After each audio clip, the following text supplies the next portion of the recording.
નમસ્કાર, જય હિન્દ, જય ભારત. હું યુવરાજસિંહ જાડેજા.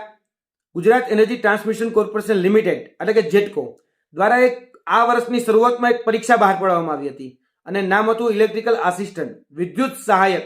આ વિદ્યુત સહાયકની જે ભરતી બહાર પાડવામાં આવી તેની પ્રથમ પરીક્ષા એટલે કે પ્રેક્ટિકલ પરીક્ષા માર્ચ 2023માં લેવામાં આવી હતી. ત્યારબાદ 9મા મહિનામાં આની લેખિત પરીક્ષા લેવામાં આવી. જે ઉમેદવારોએ આ પરીક્ષા એટલે કે પ્રથમ પરીક્ષા પાસ કરી એની લેખિત પરીક્ષા એ 9મા મહિનામાં લેવામાં આવી. ત્યારબાદ જેને લેખિત પરીક્ષા પાસ કરી તેનું ડોક્યુમેન્ટ વેરિફિકેશન એ ત્યારબાદ કરવામાં આવ્યું અને ત્યારબાદ એનું મેડિકલ વેરિફિકેશન પણ કરવામાં આવ્યું. જ્યારે નિમણૂક પત્ર આપવાની વાત આવી જેટકો દ્વારા ત્યારે જેટકો અચાનક જ બ્રહ્મ નિંદ્રામાંથી જાગી અને કહ્યું કે જે પ્રથમ પરીક્ષા લીધી હતી એટલે કે જે પોલ ટેસ્ટ લીધો હતો એમાં ક્યાંક સતી જણાણી એને એટલે કે ક્યાંક ગેરરીતિ કે ક્યાંક ગડબડની વાત એને સામે આવી. ત્યારે આ પરીક્ષાને અચાનક જ રદ કરી નાખી.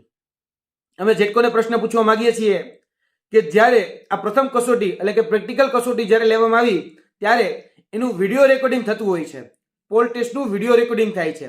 આ પોલ ટેસ્ટનું વિડીયો રેકોર્ડિંગ જે તે સર્કલમાં ને જે તે ઉમેદવારે ગેરરીતિ કરી એનું વિડીયો રેકોર્ડિંગ પહેલા તો જગજાહેર કરવામાં આવે અને તેની સાથે સાથે આ પોલ ટેસ્ટ લેવામાં આવતો હોય ત્યારે junior engineer, deputy engineer, executive engineer જેવા ઉચ્ચ અધિકારીઓ આમાં નિરીક્ષક તરીકે, તપાસ અધિકારી તરીકે કોઈ વ્યક્તિ ગડબડ ન કરે અને યોગ્ય માપદંડો સાથે પરીક્ષા લેવાય તેના માટે તેનું ધ્યાન રાખતા હોય છે.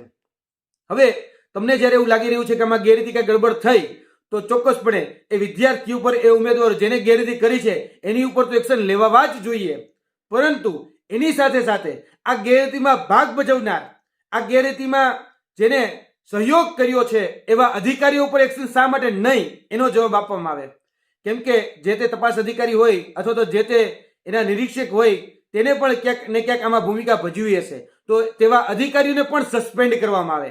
અને તેની સાથે સાથે જેટકોની સાથે અમે ઉર્જા મંત્રી આદરણીય શ્રી કનુભાઈ દેસાઈને પણ વિનંતી કરીએ છીએ કે ઝડપથી એ બાબતમાં સંજ્ઞાન લઈ અને જે પણ લોકોએ ગેરરીતિ કરી છે એ લોકોને દૂર કરવામાં આવે. અને આ જોવા જઈએ તો 1200+ એવા ઉમેદવારો છે જે લાયક છે, જે હકદાર છે, જેને મહેનતથી આ પરીક્ષાઓ પાસ કરી છે. ત્યારે એ મહેનત કરનાર ઉમેદવારોને એનો હકનો રોટલો આપવામાં આવે.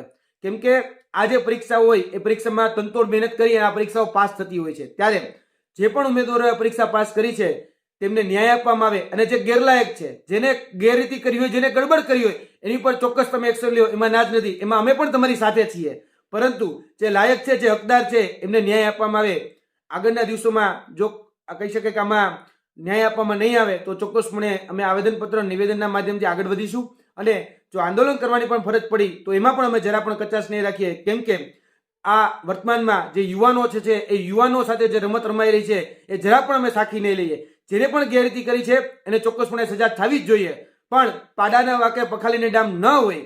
જે લાયક છે, જે હકદાર છે એને તો ન્યાય મળવો જ જોઈએ એવી અમારી માગણી અને એવી અમારી લાગણી છે. જય હિન્દ, જય ભારત.